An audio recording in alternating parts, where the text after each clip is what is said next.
Here they spread the field, fire complete. Breaks out as Jackson. Touchdown! Missouri regains the lead. And another number one in deep trouble. 38 yards for the go-ahead score.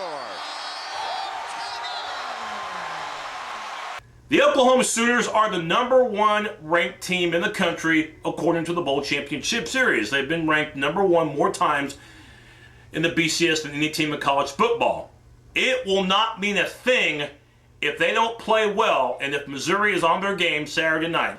Ladies and gentlemen, welcome to the post-game show. I'm sure OU haters out there have been waiting for me to air this video so that I can take a beating after my Oklahoma Sooners took one on Saturday night. That's for the third straight week. The number one team in the country goes down. It was Alabama 2 weeks ago. Last week, Ohio State. Now Oklahoma gets to join this fraternity of number one losers. As the number one team in the BCS only gets to enjoy number one for 6 days, as my Oklahoma Sooners lose to the team who really deserved to win this game, and that was the Missouri Tigers, who did win 36-27, a game in which Oklahoma led only one time, and that was briefly by 1 point entering the fourth quarter. But in the fourth quarter ended up basically, as they would say in Vegas, crapping out. We'll talk more about the fourth quarter later on when I highlight the four keys to the game. We did lead off this show with a clip from a few days ago from my weekly matchup show in which I warned the Sooners and I warned Oklahoma fans, don't pack your bags for Glendale, Arizona just yet, because you're not rewarded a national championship game just because you're number one in mid-October. You can ask Alabama and Ohio State that because they went down as well. You have to be ready to play every week, and if you're not, what could happen tonight could happen to any number one team in the country at any point. You could go down and not enjoy your number one ranking very long. Oklahoma did not deserve to win this game. Blown opportunities and poor defensive play, giving up nearly 500 yards. You have to give credit to Missouri. The Tigers came in well prepared. They came in knowing that the crowd of over 70,000 was going to be boisterous and was going to be a factor, and it was from the opening kickoff, in which Missouri gave their crowd a lot to cheer about with that kickoff return for a touchdown, and Missouri up 7-0 punched Oklahoma in the mouth instantly. Eventually, OU would respond by tying the game up at 7, but the Sooners, opportunities that they had late in that first quarter with an interception deep in Missouri territory, and then later Moses Madu fumbling again like he did last week against Iowa State. He fumbles for the second straight week, and the game remains tied at 7. Despite the mistakes that Oklahoma made, the big mistakes in the first half, and despite the fact that Missouri's offense, which would eventually amass over 300 yards passing easily and over 150 yards rushing against Oklahoma. And keep in mind, Missouri entered this game with virtually no running game at all. But yet they were able to run thanks to Jurassic Park-sized holes. Oklahoma, especially in that second half, could not stop Missouri's run to save their life. But despite the fact that those things were happening in the first half where Missouri was able to move the ball and move it successfully, and Oklahoma blew opportunities in that first quarter, Oklahoma was only behind 17-14 at halftime. So you're thinking they've weathered the storm, right? Well, more bad fortune would come Oklahoma's way. The Sooners got a critical takeaway early in the third quarter and had the ball deep in Missouri territory. The drive stalled at the Mizzou 13, and I want you to watch Mr. Stevens, the OU kicker, as the Sooners try to tie up this game.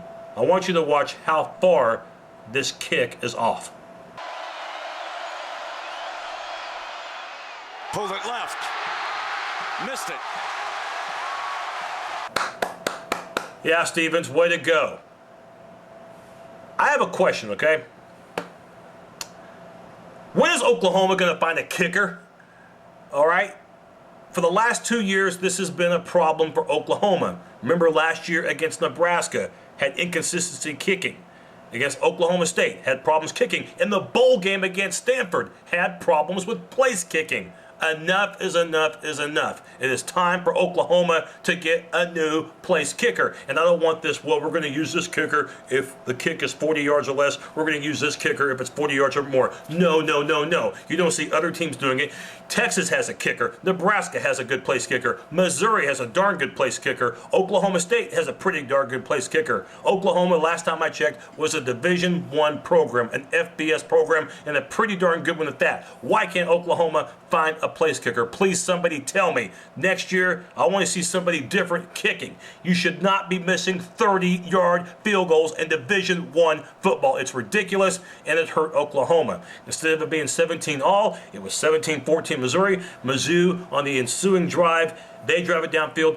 They get 3 points, so now it's 20-14. So another opportunity blown by Oklahoma because they cannot miss what should be a conventional field goal that you see made virtually all the time in high school football, and yet Oklahoma still cannot find a consistent place kicker. It's no wonder Stevens last year at one point was benched. I'm sick of it. Oklahoma had the lead briefly entering the fourth quarter at 21-20, and then that's when the roof caved in at Columbia. Missouri with 16 consecutive points, and before you knew it, the game was at that point just about over. But Oklahoma did manage a little bit of a fight. 36-21 Missouri.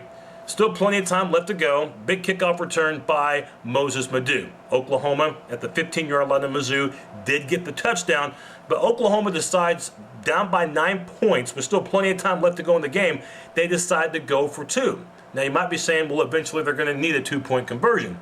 But thought this was a mistake. Kick the extra point, you're down 36-28, you keep it at a one-score game, and you still put a little bit of pressure on the Tigers. You missed the 2-point conversion, which OU did. Now it's a 2-score game. You don't have your full complement of timeouts, and now virtually you're forced to go for the onside kick because you missed the 2-point conversion. And basically that was just about it. By the time Oklahoma got the ball back, they were deep in their own territory. Their timeouts have been exhausted, and they end up punting the ball with about 2 minutes to go, basically waving the white flag. So coaching-wise in the fourth quarter was not the best thing I'd ever seen. Again, this coaching staff, I think they're terrific. Obviously, I love this coaching staff so much more than what we had before the Bob Stoops era. Yeah, you want to go back to John Blake? I don't think so. So Bob Stoops, still think the world of him, but I thought in the fourth quarter, when it came to decision making, it was not his best night. And as an OU fan, I think I'm giving constructive criticism for that, is not bashing him whatsoever. So please spare the messages and all that. I still think the world of Bob Stoops, but it was just too premature to go for two in that situation. Keep it at a one-score game, and they didn't do that. Took a risk and it didn't work out. Now, let's go ahead and break down the 4 keys to the game I highlighted on the weekly matchup show. A key number 1, offensive line for Oklahoma. It's up to you, because we knew that Missouri's D-line was pretty good. I am going to go C in this situation as far as execution for Oklahoma. A solid C. Yes, Oklahoma did manage over 400 yards of total offense, over 100 yards rushing on the ground. And by the way, before I continue this any further, DeMarco Murray, you've been terrific, had a great career at Oklahoma. Oklahoma should still use you. You should still play and play quite a bit. But I'm telling you right now, Roy Finch should be touching the ball a lot more. That is lightning in a bottle. First time he touched the ball tonight, 16 yards. Again, you still need to use DeMarco Murray, but Roy Finch should be used more than what he was used tonight. I don't care if he's a freshman. Hey, Adrian Peterson was a true freshman too, and we know how he turned out. Roy Finch is the future of Oklahoma, but he can be your present right now, so I wish he would have touched the ball more tonight, and I think a lot of Sooner fans would agree with me. I give Oklahoma a C because the offensive line did do their part, only gave up 1 sack against that talented Missouri D-line. I can't give them a grade higher than that because of the missed opportunities that the Sooners had in that first quarter especially. Now, number 2, as far as key points of the game that we highlighted, the defensive backs for Oklahoma need to be on their game. This is a D, and I know the defensive line did not help matters at all. I wasn't expecting OU to get quarterback sacks because I knew Blaine Gabbert would get rid of the ball pretty quick. At the same time, though, Oklahoma had blown assignments. How many 3rd and longs did Missouri convert on this night? And the defensive line, again, could not get to Gabbert. At least hurry him. At least make him throw quicker than he would like. You never know what might happen. And he had all day to throw at times. So it's no wonder Missouri had nearly 500 yards of total offense. I go deep. Number 3, red zone defense. I'm going to go in this case with a C- because Oklahoma's defense, yes, Missouri did score every time they got inside their 20-yard line, but they weren't all touchdowns. Oklahoma's defense held on for as long as they could. I thought early in the 4th quarter with Mizzou up by 5 and Missouri breathing on the goal line, Oklahoma did a pretty good job, the Sooners did, in forcing Mizzou to a field goal, keeping it at 29-21, a one-score game.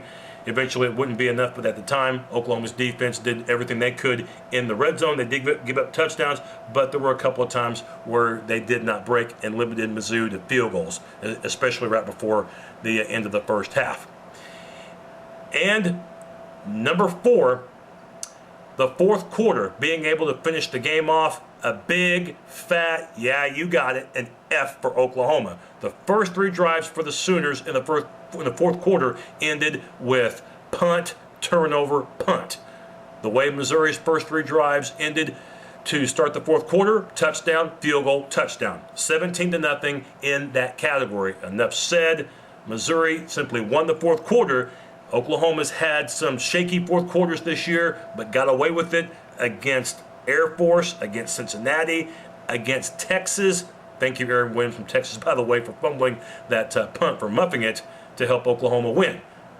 But tonight it caught up with them.